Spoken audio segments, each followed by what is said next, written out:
Hello, hello, hello. So I just got home from class, and laying on my stoop was this monster in the mail, and I'm pretty sure I know what it is. So I thought I would do an unboxing here, and we'll take a look, see. All right. I don't know if that's the best angle, but there we go. We'll try.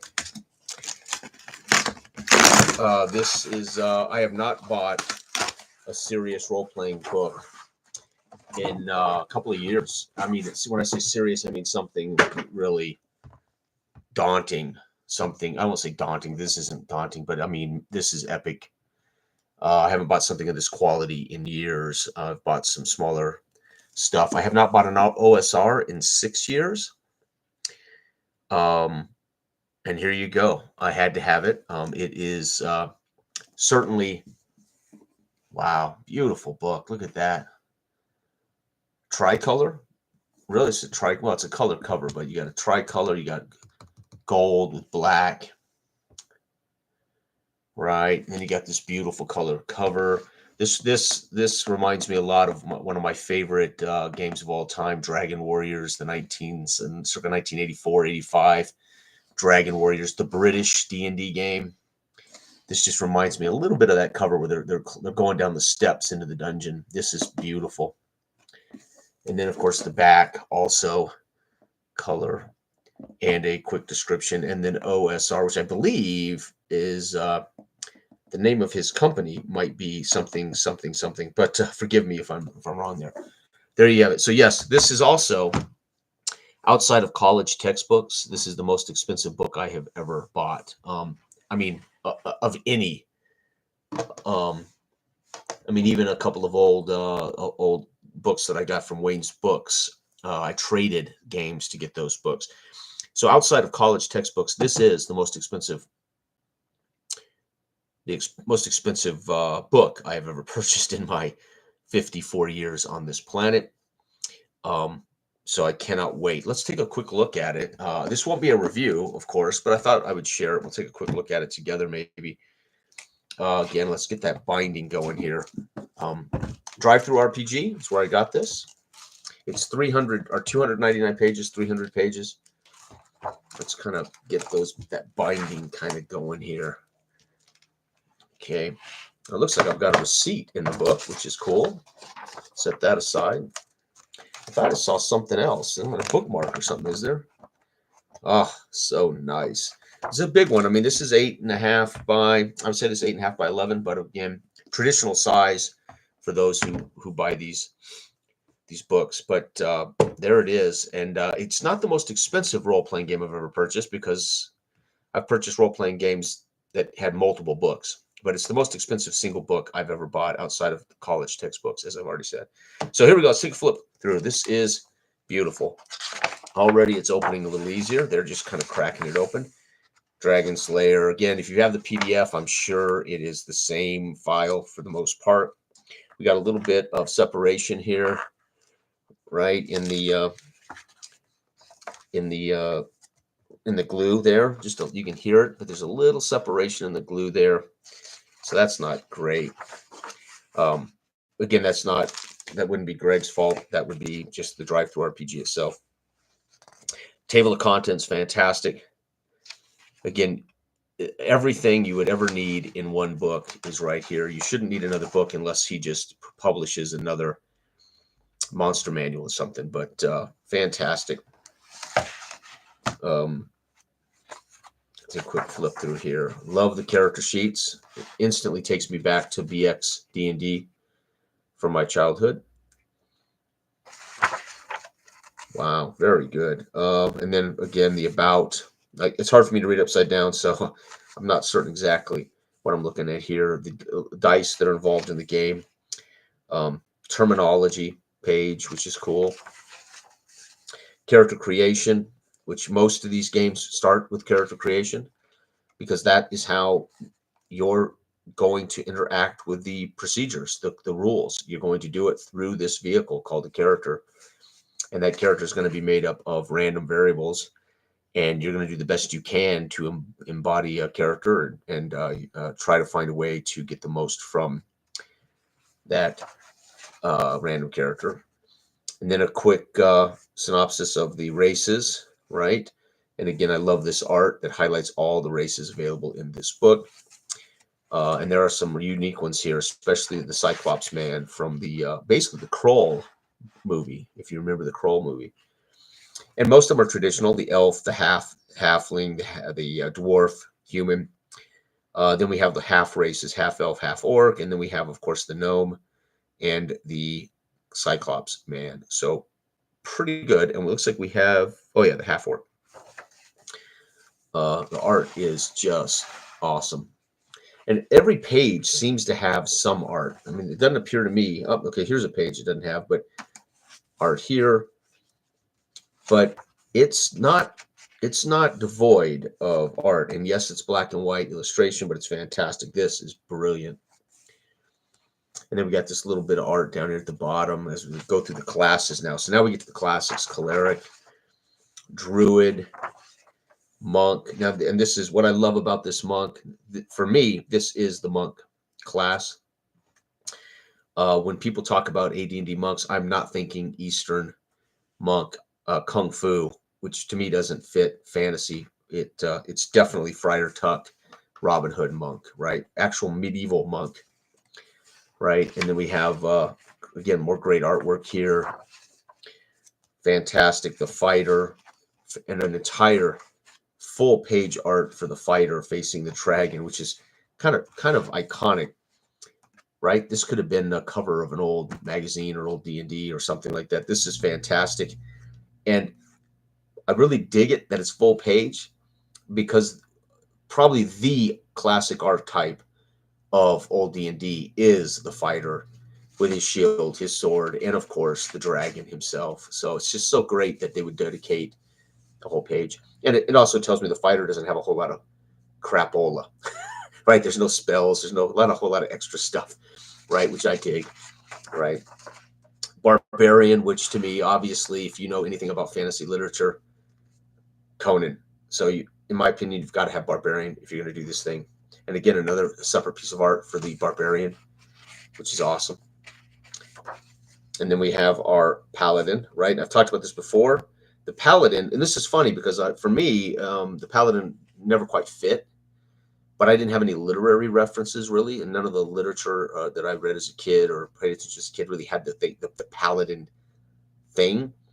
But then just in passing one day recently, Jose in private Discord chat with me, we were talking about the game, and he made the comment that it's really the paladin's kind of a knight, and I was like, oh, duh, I never thought of the paladin as the knight. And I know I'm 54, and it's never crossed my mind that the paladin is the knight. If this had been called knight, I would be thrilled. I just don't recognize the paladin. And then when he just in passing mentioned, well, it's kind of the knight, totally changed my perspective on the paladin by just pointing out that he's really and then you see this image.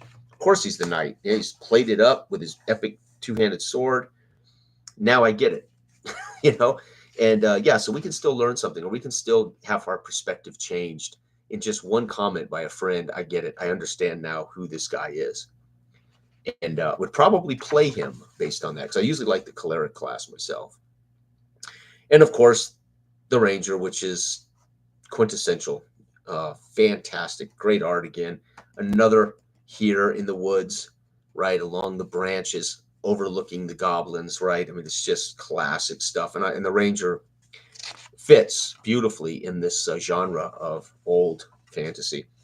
Then we have the magic user, again, iconic. This is the original 4 classes: thief, magic user, fighter, and cleric. And there we have the magic user, the Merlin, so to speak. Outstanding. And again, we're going to level 20 here.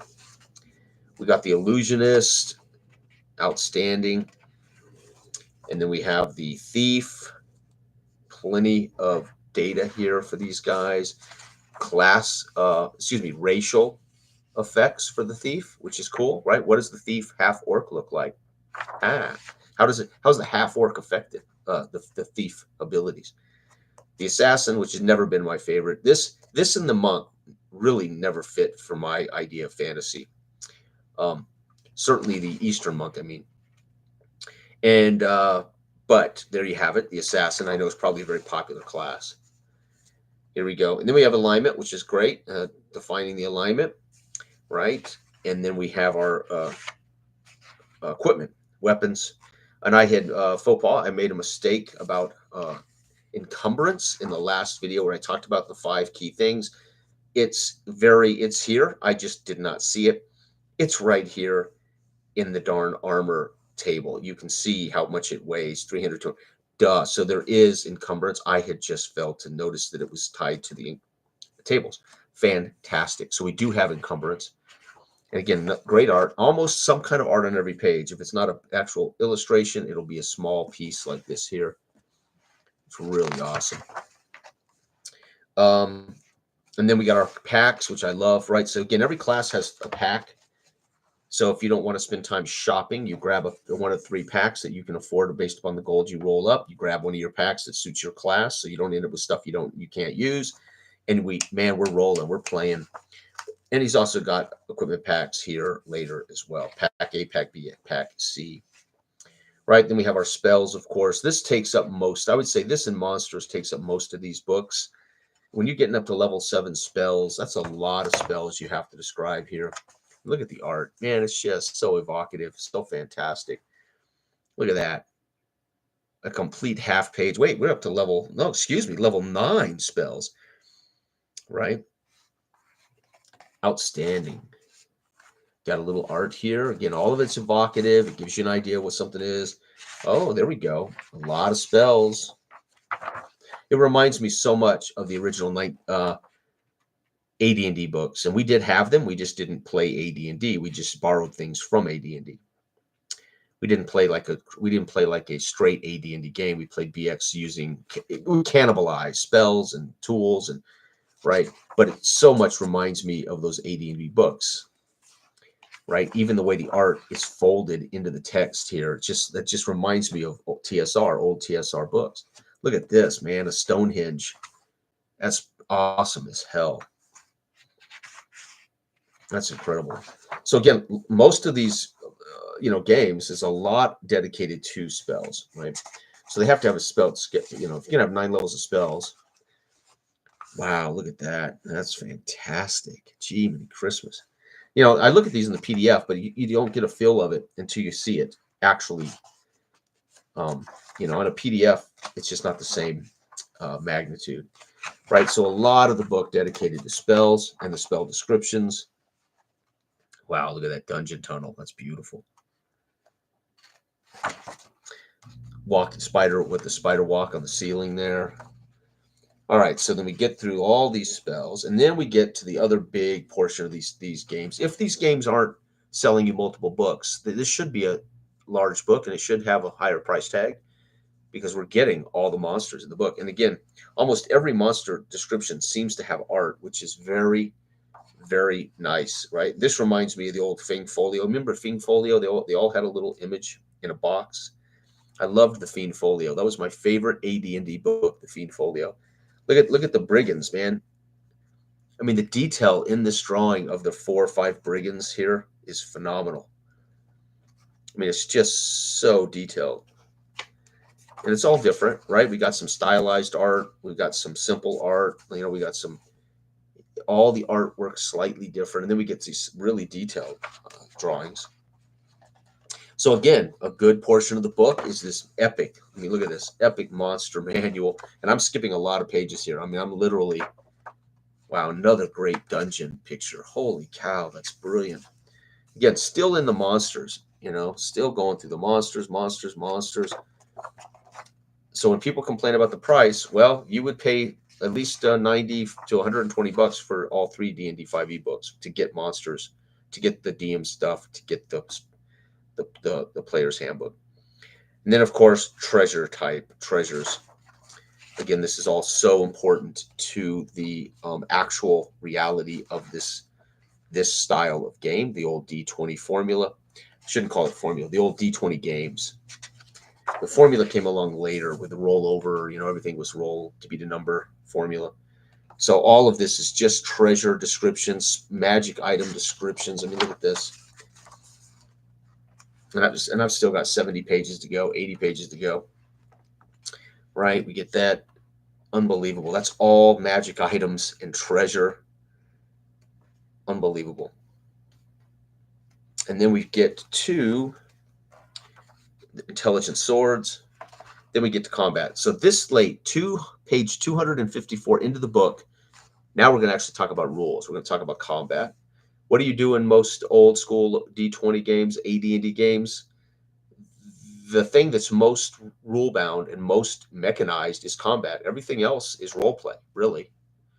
So when people say these aren't good role playing games, bullshit. You role play, but then you have these rules for combat. But role play is not bound in any way. You can full tilt role play in this type of game. Matter of fact, this is where most of us learned what role playing even meant. So it bothers me that people say these aren't ideal role playing games. That's complete nonsense. They're perfect for it. They just don't define your role play for you, and that's good. And then we get into the rules, right? That's usually combat. Procedures. Procedures are generally combat. How do you create a character's a procedure? Combat's a procedure. You know, how do you figure out the treasures? It's a procedure, right? Anyway, and so those rules are actually fairly short. I love this simplified rules light version of using minis. So you still incorporate minis if you want to, but he simplifies it. It's really good. A great example of combat. And then, of course, our saving throws, which are also a simple procedure. Saving throws are a simple procedure. And then, of course, dungeon crawling. Some of these are procedures. Most of these are administrative issues. Time, tracking time, random monsters. That's mostly DM stuff, and it's mostly not academic, administrative. So we get our rules for this. Doors, traps, bricked walls, swimming, climbing, rest, etc. So fantastic. Traps, secret doors, samples of play, excuse me. Still a sample of play. And then we get into retainers, which is a huge part of the game, in my opinion. Right? If you're going to survive, you're going to have to be able to actually employ retainers to aid you if you're going to be successful and improve your survival rate. Adventure design. Then we get into it. Again, this doesn't even have to be in here. Right? He didn't have to put adventure design in here. He didn't have to put in dungeon creation in here. But we do. We get it all. This is a complete book. How to design them. And then he even gives you a random dungeon generator. So damn good. All of this. And then random tables. Even a place to draw out your dungeon and to highlight it. So he gives you worksheets. There's one made. And then we get all of our levels, dungeon level, wandering monsters, all of our outdoor exploration stuff. So good. Our wilderness random monsters. Look at the art, man. So good. And then we get to Dragon Slayer appendices. I've already talked briefly about this period, but this is invaluable information. The carousing rules are fantastic. I would love to see Todd use just the carousing rules for our Joff campaigns with OSC.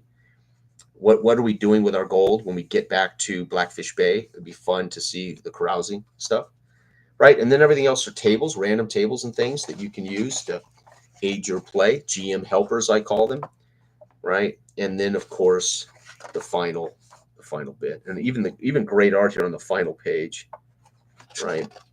Beware all ye enter, and that is the OSR Dragon Slayer. And again, I haven't bought a serious role-playing book. I haven't bought a book. I bought some PDFs, of course, over the years, but I have not bought a role-playing game book of this magnitude in years, and I haven't bought an OSR in 4 years. So this was the one. This was the one, and there it is. I will be running this March 9th for my local group. So I'm gonna have to do some study, and I may use the dungeon generator to generate the very first dungeon for the guys, just so we can break in the game. There's supposed to be 4 people at that table, so hopefully we'll have all 4, and I'll be running it on March 9th here locally. And I will share, of course, if I can, the recap and reflections on that first experience. But stay tuned. So thank you for tuning in. This has been an unboxing and a quick book look at Dragon Slayer. Thanks. Bye-bye.